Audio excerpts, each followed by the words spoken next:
rational numbers are really important, and we're going to see them all the time, all over the place. And remember, a rational number is simply just a number that can be written as an integer divided by an integer, or an integer over an integer, where that downstairs integer is not 0. So I thought it would be fun to take a look at some examples of numbers and see if they're rational numbers or not by writing them as a over b, where a and b are integers and b is not 0. Let's check out our first one together and see what we think. So the first challenge is to look at the number 4 2/3. Well, 4 2/3 is actually an example of what's called a mixed number, because you got that integer out in front and then you got that little fractional 2/3 thing. So let's see if we can write that as one fraction that's bigger than 1. So let's see if we can convert this into a fraction and see that it's rational. So the first thing to realize is this. Let's take a look at it, right? So there it is, 4 2/3. Well, actually, just the way I said that, 4 2/3. That and means plus. So really, watch this. I'm going to push that 2/3 out, boop, and I'm going to insert a plus sign right in between them. So now we have this addition question, 4 plus 2/3. Well, you know what to do. We have to get a common denominator. So that 4 is really 4 over 1. And now to get a common denominator, I'm going to multiply the numerator and denominator there by 3. So I see 12 divided by 3. Now we have a common denominator, the bottoms agree, so we can just add the tops of those fractions, add the numerators. And so what I see here is 12 plus 2, all divided by 3. And 12 plus 2, we all know is 14. And so we see the answer is 14 divided by 3. And since that's an integer divided by an integer over an integer, 12 over 3, and that 3 is not 0, it is rational. All right, let's take a look at another one. This one's a decimal. So 0.25, or how you might say it is 25 100ths. Well, it turns out that this also is an example of a rational number. And the way to see this is to really kind of speak it correctly, which is 25 100ths. And so if we think of the place value of that 5, we see it's in the 100th spot. And so we can actually write that with a denominator that's a power of 10. In this case, the power of 10 would be 10 squared. So we'd see 100. So in fact, we'd see that 0.25 is really equal to 25 divided by 100, or 25 over 100. Integer divided by an integer, integer over an integer, it's a rational number. So even 0.25 is really a rational number in disguise, because we can write it as integer over integer. All right, how about a friendly, familiar number like 26? Well, 26 actually is also an example of a rational number, because 26 can be written as 26 over 1. You can always write a number with an invisible over 1 there. So in fact, 26 over 1 is written in the style something divided by something, where the somethings are integers. So therefore, even 26, familiar 26, is really an example of a rational number. And finally, let's take a look at negative 15. So what about negative 15? Well, again, it's the same trick. We can always write invisible over 1 in any number we want. And since negative 15 is an integer, then when I write it over 1, which is also an integer, I see negative 15 over 1, integer over integer. The bottom integer is not 0. And so therefore, we see it's another example of a rational number. So negative 15 is actually a rational number, because I can write it as negative 15 over 1. Rational numbers are abound, and even numbers that we know and are familiar, we can see by rewriting them, really are rational numbers. Enjoy thinking about the rational numbers in your life, and I'll see you soon.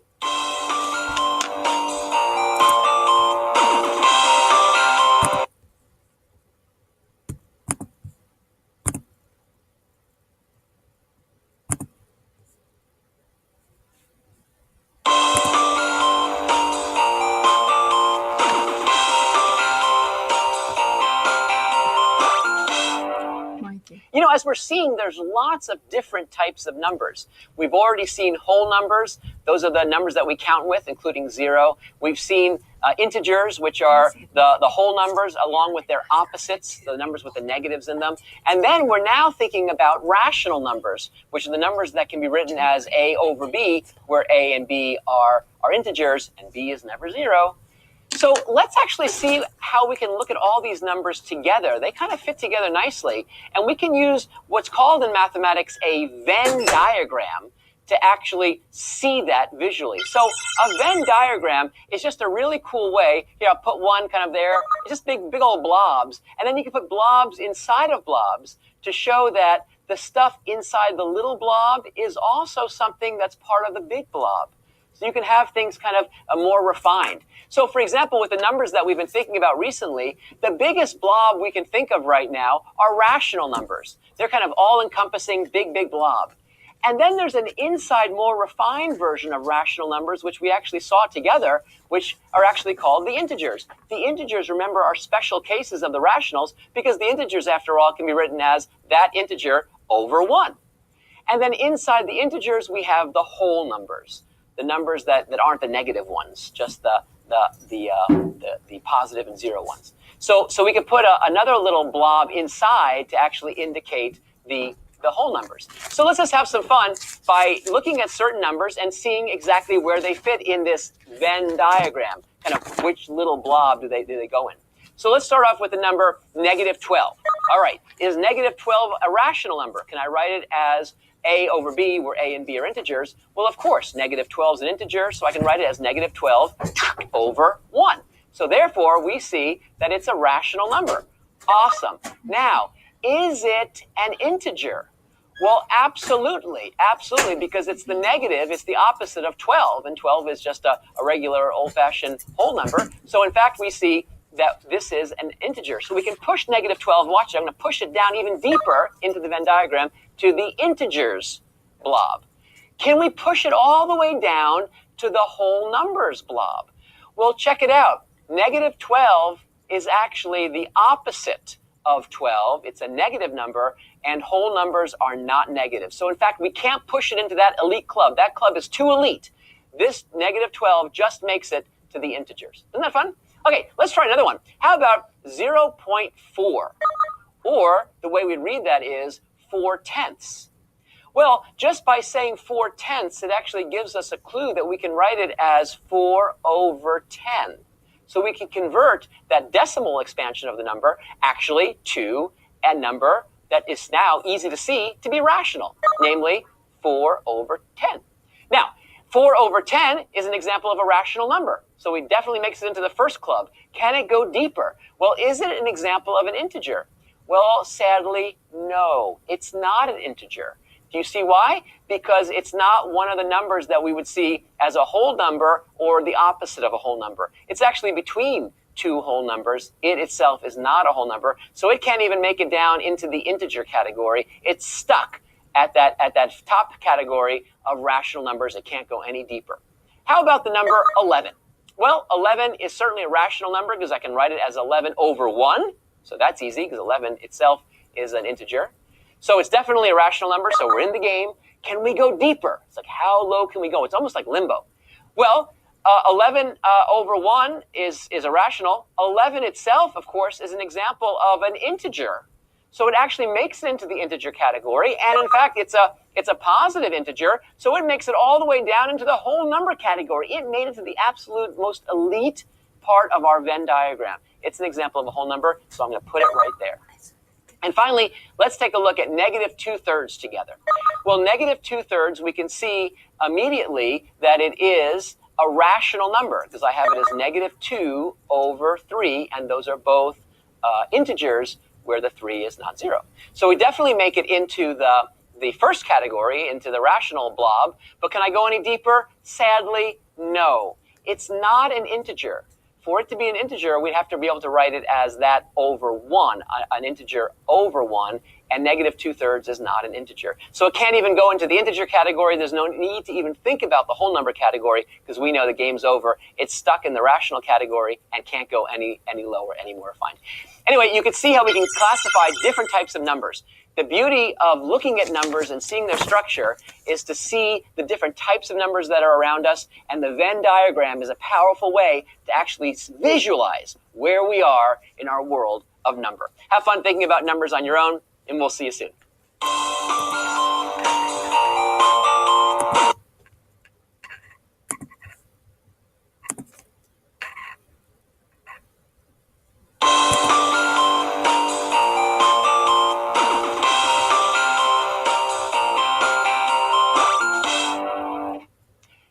lot of times we'll be looking at numbers and we'll want to consider the opposite of a number. Now, you know the word opposite, but in math, the opposite of a number is a really, really well-defined thing. The opposite of a number is very, very simple. If you visualize that number on a number line, then the opposite of the number will have the same distance away from 0, but in the opposite direction. That's why it's called the opposite. I thought we'd take a look at an example where we can see the idea of an opposite together and actually visualize what opposite looks like in a real world, actually high finance example. Let's check it out. So here's the challenge. First of all, some interesting fun facts. Until June 24th, 1997, the New York Stock Exchange priced the value of a share of stock in eighths. It's kind of cool, isn't it? Such as 27 and 1/8 or 41 and 3/4. The change in value of a share of stock from day to day was also represented in eighths as a positive or negative number, depending upon whether the price went up, that would be positive, or down, in which case it would be negative. Okay, so that's some fun facts. And so now let me just take all those fun facts and I'm going to push them right over my head. Watch this. There it is. You see, there's a fun fact. You can just have them over my head. Now, the table that you see here actually shows the change in value of a stock over 2 days. And here is our challenge. Our challenge is to graph the change in the stock value for Monday and then graph the opposite number on a number line. And just for fun, I thought we would use a vertical number line. Now, we're all used to seeing number lines that look like this. Check this one out. See? Right? And then I can put the numbers in, right? 3, 2, 1, 0, and so forth, all the way down. And you can put the negative numbers in too. -1, -2, -3, and so on. So it fills it all up. But how about a vertical number line just to mix it up? So I'm just going to put this on its side. Now remember, the positive values go up. So when we turn it, you can see that we have now 3, 2, 1, 0, -1, -2, -3. And that's always how vertical number lines look, even though we haven't seen too many of them. Okay, and now we want to take a look at Monday, and let's take a look at the change in value for this particular stock. And we see -3/4, which means that the price dropped. It went down. That actually gives us a hint what direction we're going to go to. Down, negative, and so the number is -2 3/4. So -3/4 is a number that's between -2 and -3. It's pretty negative. It's actually going to be a little bit closer to -3. So when we actually plot that point, I put it right there. Now, to figure out the opposite number, well, what I do is I look for a number whose distance away from 0 is still 2 3/4, but now in the opposite direction, which means now we go up. So we're going to go up 2 3/4 from 0. So this number is going to actually be between 2 and 3, and again, a little bit closer to 3, and there it is. And you can see that that value, which is actually 2 3/4, is the opposite of -2 3/4. So the opposite of the change in the stock value for Monday is actually 2 3/4. And we can actually see it visually by looking at this neat little vertical up and down number line. So the important thing to remember is that the opposite of a number means it's the same distance away from 0 as that number on a number line, but in the opposite direction. Have fun thinking about opposites. Remember, they attract, and I'll see you soon.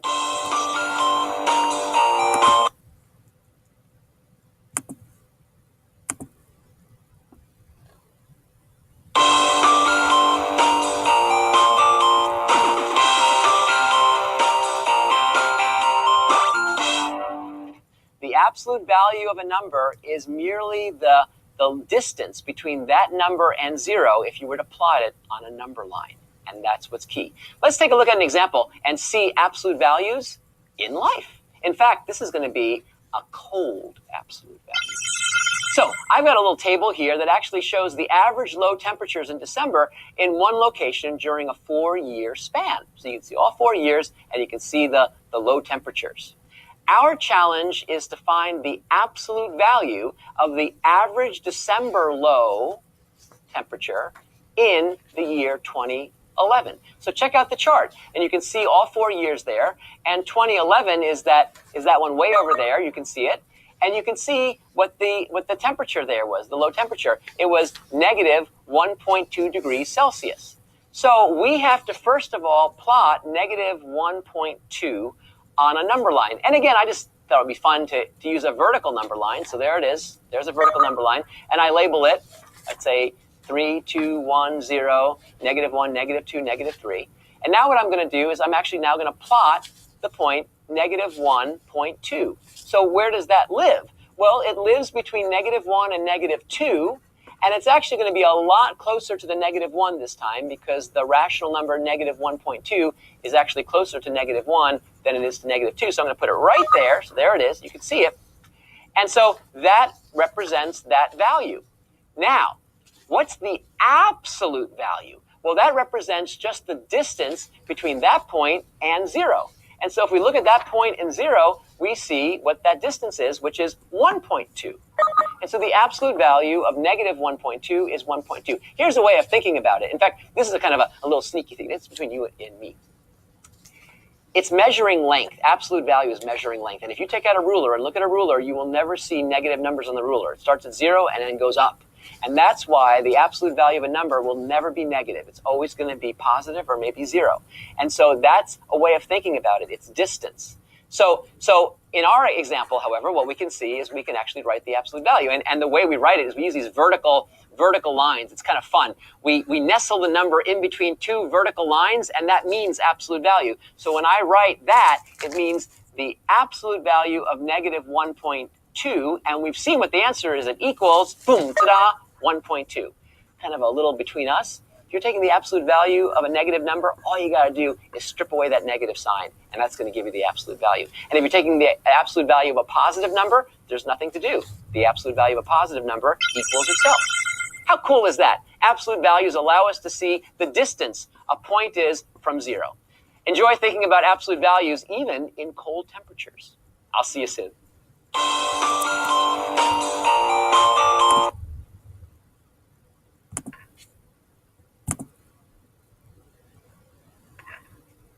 Suppose that you want to take a list of numbers and order them. Well, here are 3, 0.4, 1/3, and 0.39. And I want to order them from smallest to largest. Now, how am I going to do that? Well, what I'm going to do is first convert everything to a decimal. That's the best way to compare these numbers. I can compare these numbers pretty readily, but that one's a fraction. So first, let's do a little side calculation. In fact, let me just cut them up so I can move them around. Let me decide how we want to order them.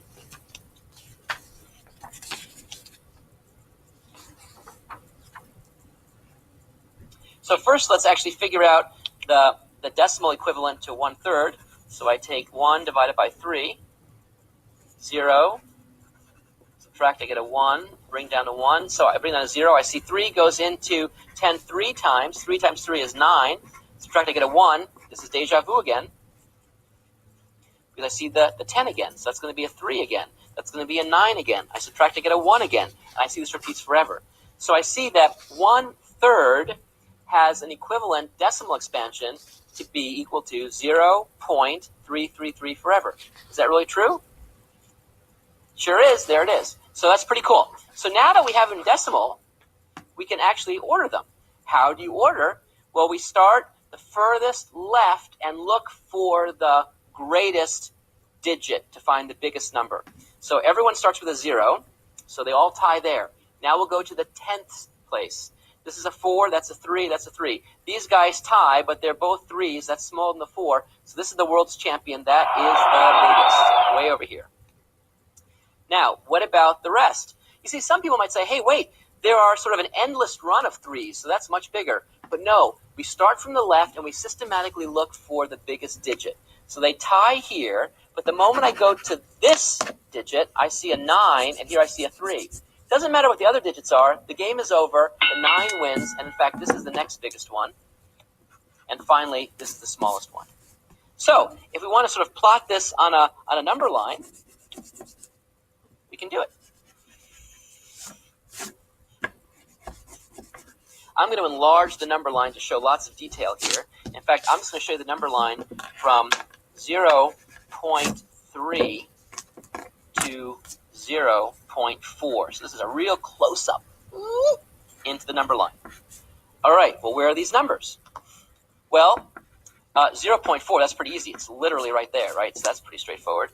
And 0.39 is going to sort of be 1/100th away from there. So it's going to be really close. I can't even show it to you. My picture's not going to even be accurate enough. I got to slide that over a little bit. It's going to be really, really, really close to there, to right around here. Okay, so that's really close. And then 0.333 is going to be, well, around here. Now remember, that number was actually the decimal expansion for this. And so we see the numbers kind of look like this on number line. This one is kind of around here. This number is kind of around here. And this number is right there. So there, I'll put my fingers on roughly where the placement of those are. And you can see the ordering of them, though. 1/3 is the smallest. Its decimal is 0.333 forever. The next largest is 0.39. And then the largest one out of these three is 0.4. So you can order numbers. You can look at them. The decimal expansion is an easy way to be able to compare numbers. Actually, I think easier than looking at the fraction expansion when these numbers actually can be expressed as a fraction. So decimals are really handy. Being able to convert things into decimals, awesome. I'll see you soon.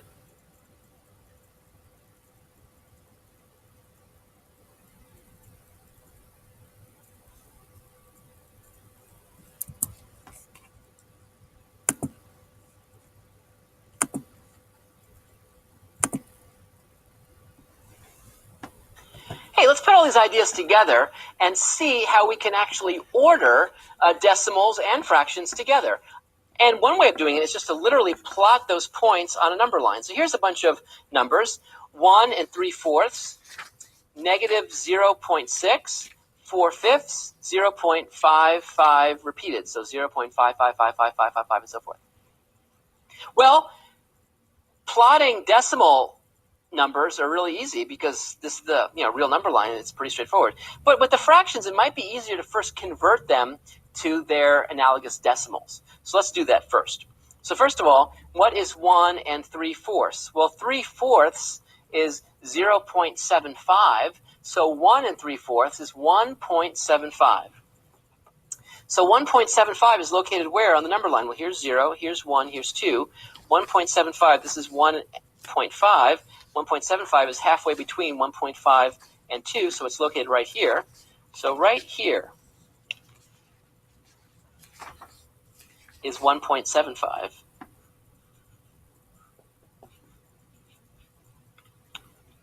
Let me actually cut that out there, so I'll put it right in the spot. And I'm going to convert this 1 3/4 to 1.75. So there we have it. Then I see negative 0.6. Where is that? So here's a negative 0.5. So negative 0.6 is a little further to the left of that. So it's, let's say, right here. And so this is negative 0.6.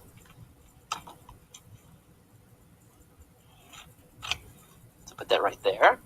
And then I have 4/5. Well, 4/5 is the same thing as 8/10. I multiply the numerator and denominator by 2. And so 8/10, that's pretty easy. That's just simply 0.8. So 0.8 is something a little bit less than 1.